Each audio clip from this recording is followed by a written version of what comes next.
उदयपुर गांव में लंबोदर नाम का एक छोटे कद वाला नाटा आदमी रहता है। वो गांव की जिस गली में निकलता, लोग उसे देखते और उसका मजाक बनाते। अरे अरे, वो देखो, नाटा जा रहा है। कितना छोटा कद है इसका। हाँ हाँ, मेरा 6 साल का बेटा भी इसके कद से ऊंचा हो गया है और ये नाटा ही रह गया। नाम इसका लंबोदर है और है ये छोटे कद वाला नाटा। अरे भाई लंबोदर, कहाँ जा रहे हो? बच्चों के साथ स्कूल जा रहे हो क्या? बच्चे भी उस पर खूब हंसते हैं। बेचारा लंबोदर वहाँ से चुपचाप चला जाता है और एक फैक्ट्री में जाता है, जहाँ का मालिक उसे देखता है तो लंबोदर से कहता है, अरे अरे बेटा, तुम यहाँ कहाँ घुसे चले आ रहे हो? जाओ बेटा, स्कूल जाओ। अरे नहीं मालिक, आप गलत समझ रहे हैं। मैं बच्चा नहीं हूँ, मैं 28 साल का नौजवान हूँ। आपके पास काम मांगने आया हूँ। क्या तुम 28 साल के हो? हाँ मालिक, ये देखिए मेरा आधार कार्ड, इस पे मेरी उम्र लिखी हुई है। हाँ, आधार कार्ड पे तो तुम्हारी उम्र 28 ही है, पर तुम तो बच्चे लगते हो। तुम्हारा तो कद भी बच्चों वाला है। मालिक, मैं नाटा हूँ, छोटे कद वाला। मेरी ऊंचाई जब मैं 5 साल का था, उसके बाद बढ़नी बंद हो गई, इसीलिए मैं इतने ही कद का रह गया। मालिक, मुझे कोई काम दे दीजिए, बहुत मेहरबानी होगी आपकी। देखो लंबोदर, फिलहाल फैक्ट्री में अभी तो कोई काम है नहीं तुम्हारे लायक, और अगर हम तुम्हें रख भी लेंगे तो आए दिन पुलिस वालों का यहाँ आना जाना रहता है। वो तुम्हें देखेंगे तो हम पे बाल मजदूरी की धारा लग जाएगी और मेरी फैक्ट्री भी बंद हो सकती है। तो लंबोदर, मुझे माफ कर दो, तुम कोई और ही काम देख लो। लेकिन मालिक, अभी तो मैंने आपको अपना आधार कार्ड दिखाया। जब मेरे पास सबूत है कि मैं नौजवान हूँ, तो आप पे कोई धारा क्यों लगेगी? लंबोदर, तुम समझ नहीं रहे हो। यहाँ के इंस्पेक्टर से मेरी थोड़ी अनबन हो गई थी। उससे मेरी बिल्कुल नहीं बनती। उसे मुझे फंसाने का कोई बहाना चाहिए। वो ये भी साबित कर सकता है कि मैंने तुम्हारा आधार कार्ड 28 की उम्र का जाली बनवाया है। इसीलिए मैं किसी भी तरह का कोई रिस्क नहीं लेना चाहता। मुझे माफ करो, अब तुम जा सकते हो यहाँ से।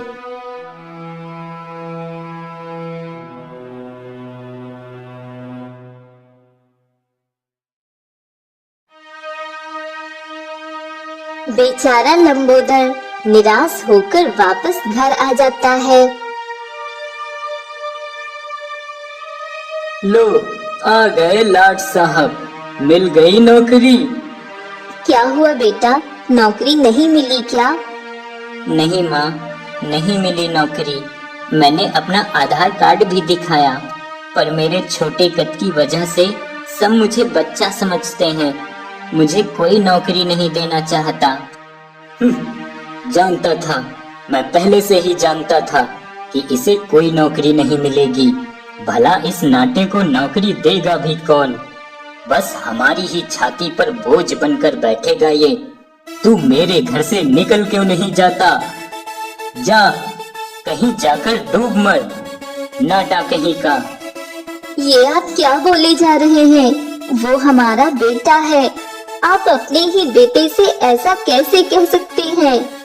इसी बात का तो अफसोस है कि ये नाटा मेरा बेटा है, जो किसी काम का नहीं, बस एक बोझ है मुझ पर। और ऊपर से इसके कारण पूरा गांव, इसके साथ साथ मुझ पर भी हंसता है कि मैं एक नाटे का पिता हूँ। ठीक है पिताजी, अगर आपको मेरी वजह से समाज में शर्मसार होना पड़ रहा है, तो मैं ये घर और ये गांव छोड़कर कहीं दूर चला जाता हूँ, हमेशा हमेशा के लिए। नहीं, ये तो क्या कह रहा है लंबोदर? तू कहीं नहीं जाएगा मुझे छोड़कर? नहीं माँ, मैं नहीं चाहता मेरी वजह से पिताजी को तकलीफ हो। मुझे जाने दो माँ, क्या पता शायद यही मेरी किस्मत में लिखा हो। नहीं नहीं बेटा लंबोदर, रुक जा बेटा, मत जा। लंबोदर नहीं रुकता, वह चला जाता है। ये क्या किया आपने? अपने ही बेटे को घर से निकाल दिया। आप इतने पत्थर दिल कैसे हो सकते हैं? बेचारा मेरा लंबोदर कहाँ जाएगा, कैसे रहेगा? एक बात कान खोलकर सुन लीजिए, अगर मेरे बेटे को कुछ हो गया तो मैं भी नहीं रहूंगी। फिर रहना आप अकेले इस घर में अपने अहंकार के साथ। लंबोदर एक पेड़ के नीचे लेटा सो रहा था। तभी वहां से दो डाकू गुजरते हैं और वो लंबोदर को पेड़ के नीचे सोता हुआ देखते हैं। अरे ये बच्चा किसका है? इस सुनसान जगह पर अकेले पेड़ के नीचे सो रहा है।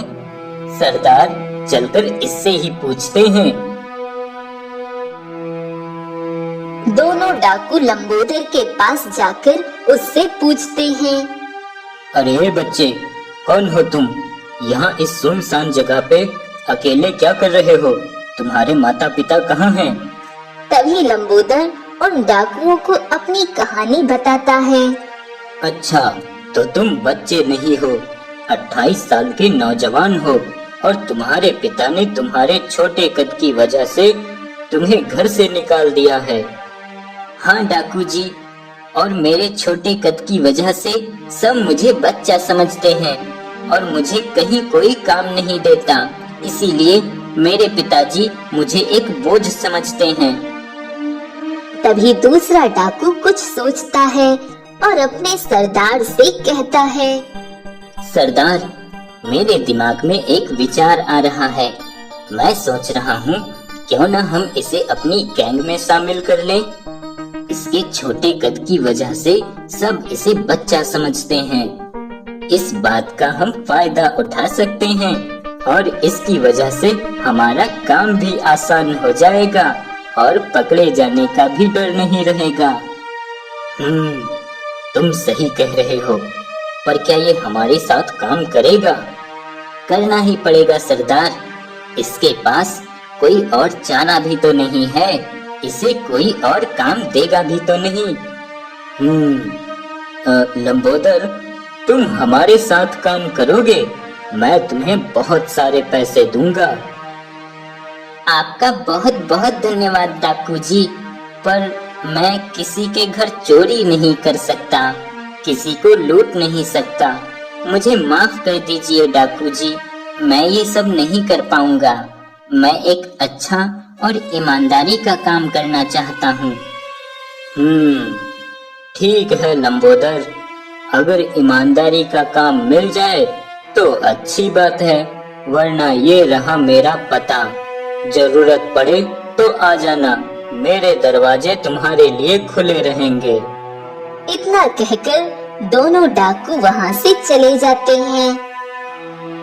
अगली सुबह लंबोदर कई जगह काम मांगने जाता है, पर उसे कोई काम नहीं देता।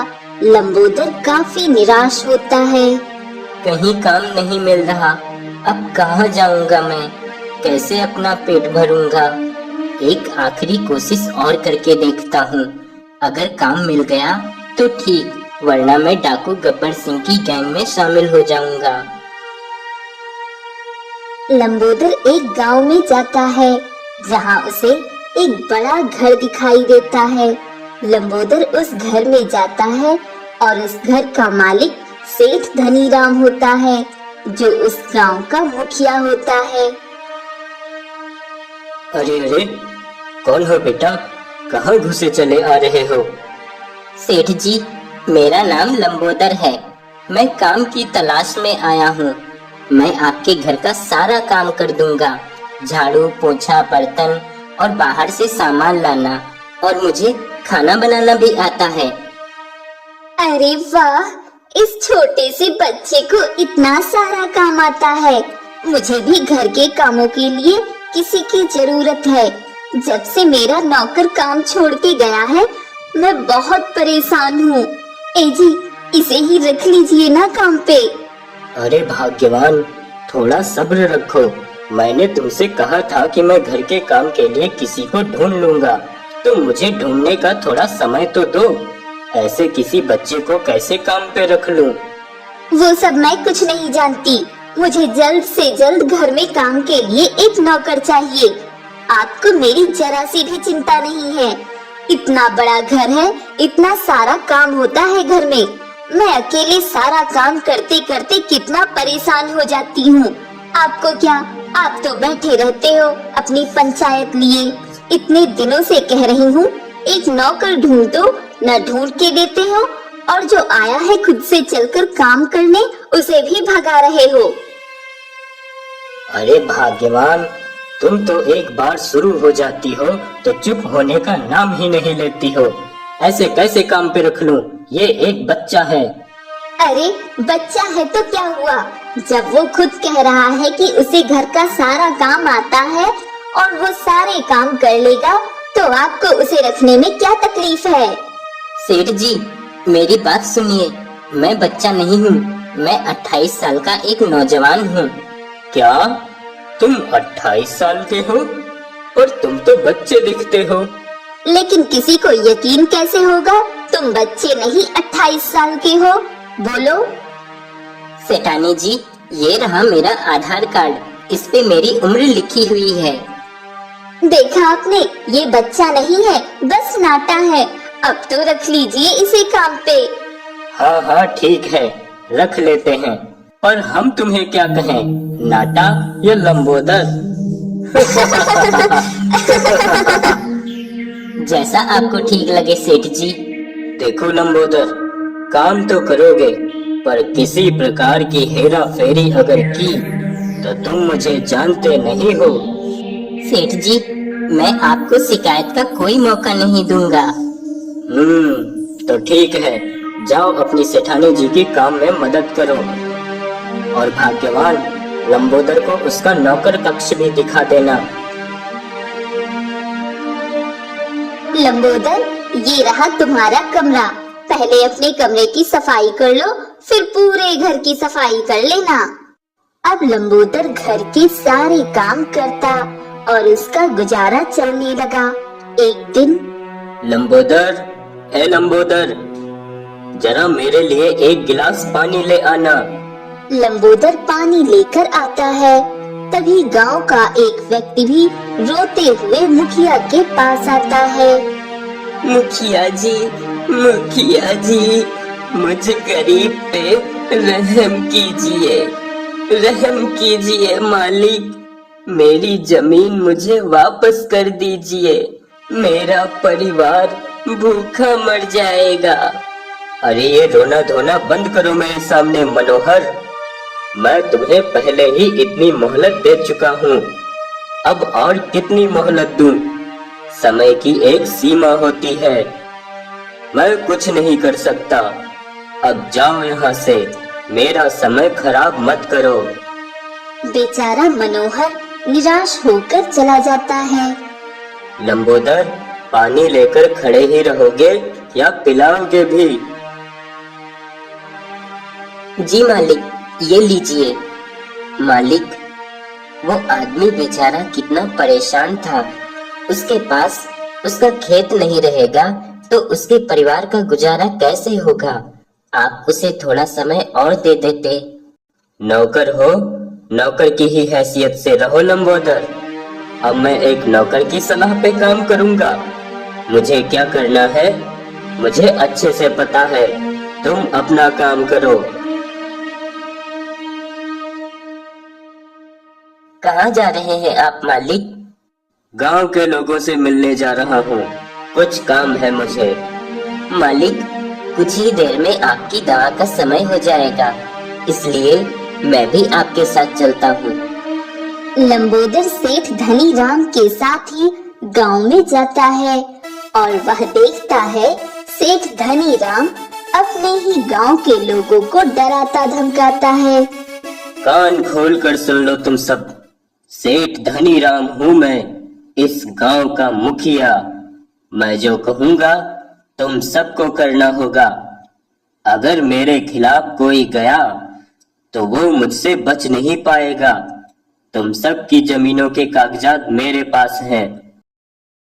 मालिक, हमारी जमीन पे आप क्या करने वाले हैं? जब मैं तुम सबको अपनी फैक्ट्री में काम पे रखा हुआ हूँ और हर महीने तनख्वाह भी देता हूँ, तो तुम्हें जमीन की चिंता क्यों है? जमीन का क्या करोगे? बोलो। और अगर जमीन ही चाहिए तो लाओ, मेरा कर्जा अभी वापस करो। बेचारे सभी गांव वाले चुप रह जाते हैं और कोई सेठ धनीराम से कुछ नहीं कह पाता। घर वापस आने के बाद लंबोदर अपने नौकर कक्ष में सोचता है, आखिर सेठ जी ने गांव वालों की जमीन अपने पास क्यों रख रखी है?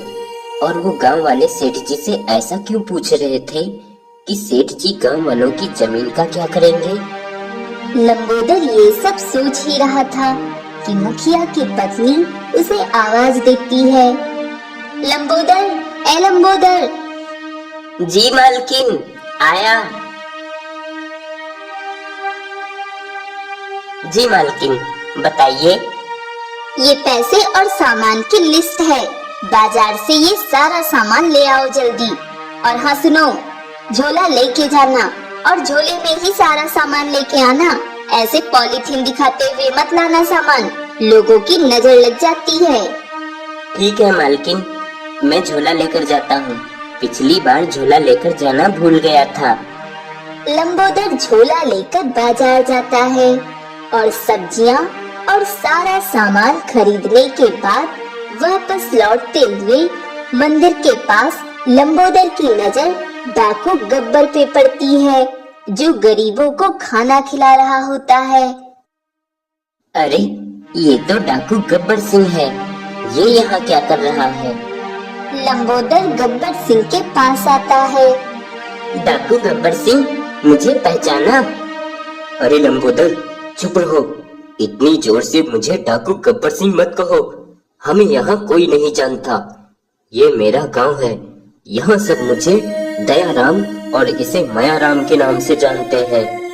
तभी एक गरीब आदमी दयाराम के पास आता है। आपका बहुत बहुत धन्यवाद दयाराम जी। आप न होते तो मैं अपने बच्चे को कभी नहीं बचा पाता। अगर आज मेरा बेटा जीवित है तो सिर्फ आपकी वजह से दयाराम जी। आप धरती पर भगवान का रूप हो दयाराम जी। अरे नहीं भाई, ऐसा मत कहो। मैं बस एक मामूली इंसान हूँ और मुझे इंसान ही रहने दो।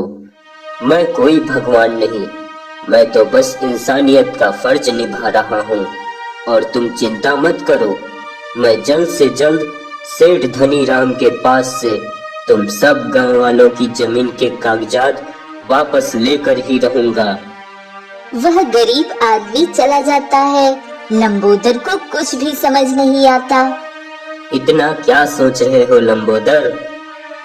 मैंने जो अभी देखा, मैं आश्चर्य में हूँ। मुझे कुछ भी समझ नहीं आ रहा। आखिर तुम हो कौन? और तुम अभी किस सेठ धनीराम की बात कर रहे थे? मैं उसी सेठ धनीराम की बात कर रहा हूँ जिसके घर में तुम नौकरी करते हो लंबोदर। इस दुनिया में जो दिखता है वो सच होता नहीं, और जो सच होता है वो दिखता नहीं। जैसे तुम्हें लगता है कि तुम सेठ धनीराम के घर पे ईमानदारी का काम करते हो, पर सच ये है कि तुम एक असली डाकू के घर में काम करते हो जो अपने ही गांव के लोगों को लूटता है। लेकिन मैं आपकी बात कैसे मानूं दयाराम जी? माना मेरे सेठ जी थोड़े कड़क हैं, पर वो लोगों का भला करते हैं। उन्होंने गांव वालों को अपनी फैक्ट्री में काम दिया है। लंबोदर, तुम बहुत नादान हो, भोले हो। तुम्हें क्या लगता है सेठ धनीराम ने तुम्हारे अच्छेपन की वजह से तुम्हें अपने घर पे काम पे रखा है? और तुम्हारा सेठ बहुत दयावान और बहुत अच्छा है। सेठ धनीराम ने तुम्हारे भोलेपन का फायदा उठाया है। लंबोदर, अनजान होते हुए भी उसने तुम्हें काम पे क्यों रख लिया? दरअसल वो तुम्हें पहले से ही जानता है, बस तुम ये बात नहीं जानते। और हाँ, उसने गांव वालों को फैक्ट्री में काम पे क्यों रखा है, पता लगाओ तो तुम्हें ये भी पता लग जाएगा। अच्छा, मैं चलता हूँ, बहुत देर हो गई है, मालकिन गुस्सा करेंगी। लंबोदर सामान लेकर घर आ जाता है। तभी मालकिन गुस्से में, कहाँ मर गया था लंबोदर के बच्चे? यहाँ सब मेहमान बैठे हैं, मैं कब से तेरा इंतजार कर रही हूँ। सामान लेने किसी दूसरी दुनिया में चला गया था क्या बेवकूफ? मालकिन, वो मैं। अब ये बकरी की तरह मैं करना छोड़ और जल्दी से किचन में जाकर मेहमानों के लिए नाश्ता बना। इतनी देर से मेहमान बैठे हैं, मेहमानों से मेरी बेइज्जती कराएगा ये, नाटा कहीं का। लंबोदर बेचारा डांट खाने के बाद नाश्ता बनाने किचन में जाता है और मेहमानों के लिए नाश्ता बनाकर मेहमान कक्ष की ओर लाता है। तभी वो देखता है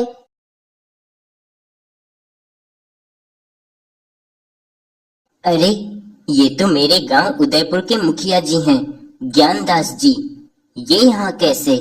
तभी लंबोदर चुपके से उनकी बातें सुनता है। अरे ज्ञानदास जी, भला गांव में इतनी किसी की हिम्मत भी है कि वो आकर मुझसे अपनी जमीन के कागजात मांग सके? वो सब मूर्ख और डरपोक हैं। मैंने सभी को थोड़े थोड़े पैसे देकर उस पे भारी ब्याज लगा दिया, जिसे वो तो क्या उनके बच्चे भी नहीं चुका पाएंगे। और मैंने उनकी जमीनों को हड़प लिया और अब उस जमीन पे भी मैं एक और बड़ी शराब की फैक्ट्री डालूंगा और ये सब मेरी इन फैक्ट्रियों में कम पैसों में मजदूरी ही करेंगे और मुझे खूब ढेर सारा मुनाफा होगा। ये सब बातें सुनकर लंबोदर चौंक जाता है। तभी मालकिन लंबोदर को नाश्ता लेकर खड़ा देखती है। ए लंबोदर, नाश्ता लेकर खड़ा ही रहेगा क्या? लंबोदर नाश्ता मेज पर रखकर जाने लगता है। अरे लंबोदर, कैसे हो? तो तुम यहाँ नौकरी कर रहे हो? जी मुखिया जी, मैं यहाँ नौकरी कर रहा हूँ। मुखिया जी, मेरे माता पिता तो ठीक है ना? हाँ हाँ लंबोदर, तुम्हारे माता पिता बिल्कुल ठीक हैं। तुम यहाँ आराम से नौकरी करो, परेशान मत होना, मैं हूँ ना पूरे गांव का ख्याल रखने के लिए। हा हा हा हा हा हा हा हा हा। आपका बहुत बहुत धन्यवाद मुखिया जी। लंबोदर के जाने के बाद धनी राम जी, आपने यहाँ अपना रौब जमा रखा है और मेरे गांव उदयपुर में मैंने अपना। अब इस लंबोदर को ही देख लो, ये अपना घर छोड़ के क्या आया। मेरे लिए ये और भी अच्छी बात हो गई। मैंने इसकी सारी जमीन और इसके घर के कागजात सब अपने पास रख रखे हैं। समय आने पर उन दोनों को मैं धक्के मारकर बाहर निकाल दूंगा। तब तक तुम इसे अपने घर पर ही नौकर बना के रखो। फिक्र मत कीजिए ज्ञानदास जी, आपके कहने पर ही तो मैंने इसे अपने पास काम पे रख लिया। और इस बेवकूफ नाटे को लगता है कि हमने इस नाटे को इसकी अच्छाई पे अपने घर पे काम पे रख लिया है। वैसे देखा जाए तो ये बेवकूफ नाटे को काम पर रखने में फायदा ही हुआ है। इसकी इतनी बड़ी जमीन हमारे हाथ लग जाएगी और हमें हमारे इशारे पर नाचने वाला कम पैसों का एक नौकर भी मिल गया है। इस लंबोदर की जमीन काफी बड़ी है और इसके बाप ने इसे नाटा होने की वजह से जो इसे घर से निकाल दिया, उससे हमारा रास्ता और भी साफ हो गया जमीन पाने का। और उन दोनों को तो मैं आसानी से निकाल दूंगा उनके घर से। लेकिन अगर ये लंबोदर वापस अपने घर आ जाता तो थोड़ा मुश्किल हो जाता जमीन हड़पना। इसीलिए मैंने आपसे इसे काम पे रख लेने को कहा था धनी राम जी। लंबोदर उन सभी की बात को चुपके से खड़ा सुन रहा होता है और उसके पैरों तले जमीन खिसक जाती है। हे भगवान, ये मैंने क्या कर दिया? जरा सी बात पे मैं घर छोड़ के आ गया। पता नहीं किस हाल में होंगे मेरे माता पिता। डाकू गब्बर सिंह ने सही कहा था, शराफत का मुखौटा पहने असली डाकू तो ये लोग हैं जो सरेआम गांव वालों को लूटकर उनका खून चूस रहे हैं। लंबोदर चुपके से सेठ धनी राम के घर से निकलकर डाकू गब्बर सिंह के पते पर पहुंच जाता है और उससे सारी बात बताता है। मैंने तो तुमसे पहले ही कहा था लंबोदर, पर तुम्हें मेरी बातों पर यकीन कहाँ था। मुझे माफ कर दो, मैंने आपको समझने की कोशिश भी नहीं की। मैं तो बस एक ईमानदारी का काम करके अपने जीवन का गुजारा करना चाहता था और अपने पिता को दिखाना चाहता था कि मैं भी कुछ कर सकता हूँ। पर मुझे क्या पता था कि मेरे जाने से मेरे माता पिता को पैसों और जमीन के भूखे ये लालची सेठ लूट खाएंगे। सरदार, ये समय ये सब सोचने का नहीं है। अब इन लालची सेठों को सबक सिखाना ही होगा, वरना ये दोनों लालची सेठ इन दोनों गांव के सभी लोगों को बर्बाद कर देंगे। हाँ मयाराम, तुम बिल्कुल सही कह रहे हो। अगर हमें इन दोनों सेठ के पास से सभी गांव के लोगों की जमीन के कागजात मिल जाएं, फिर ये दोनों सेठ कुछ भी नहीं कर पाएंगे। मुझे पता है, इन दोनों सेठों के घर की सारी जानकारी है मुझे, क्योंकि सेठ धनी राम के घर पे तो मैंने नौकरी की है। मुझे उसके घर का कोना कोना पता है। और दूसरा सेठ ज्ञानदास जो मेरे ही गांव का है, उसके घर पे भी मैं कई बार पिताजी के साथ काम से जा चुका हूँ।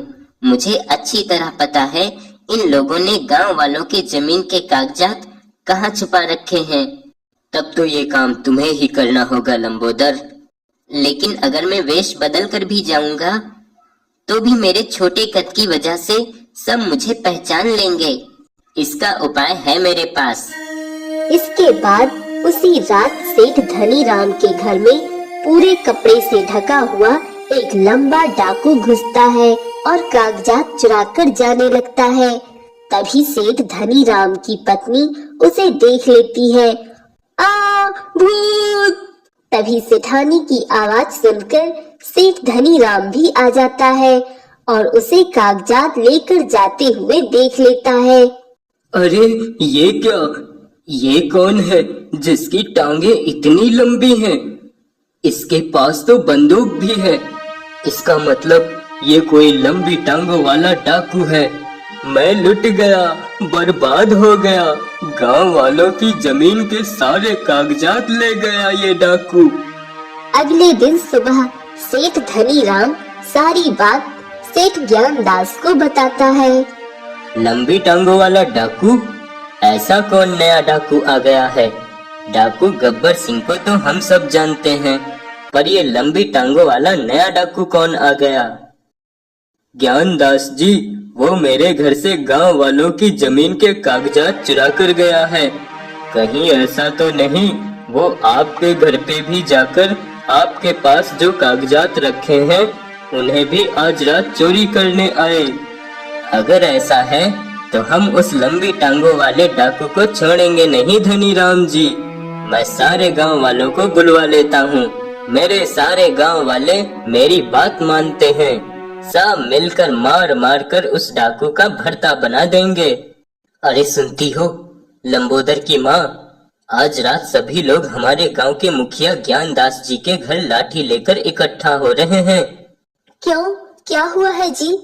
सुना है कोई लंबी टांगों वाला डाकू आ सकता है डाका डालने, क्योंकि पास के गांव मुखिया धनी राम जी के घर पे उस लंबी टांगों वाले डाकू ने चोरी की है।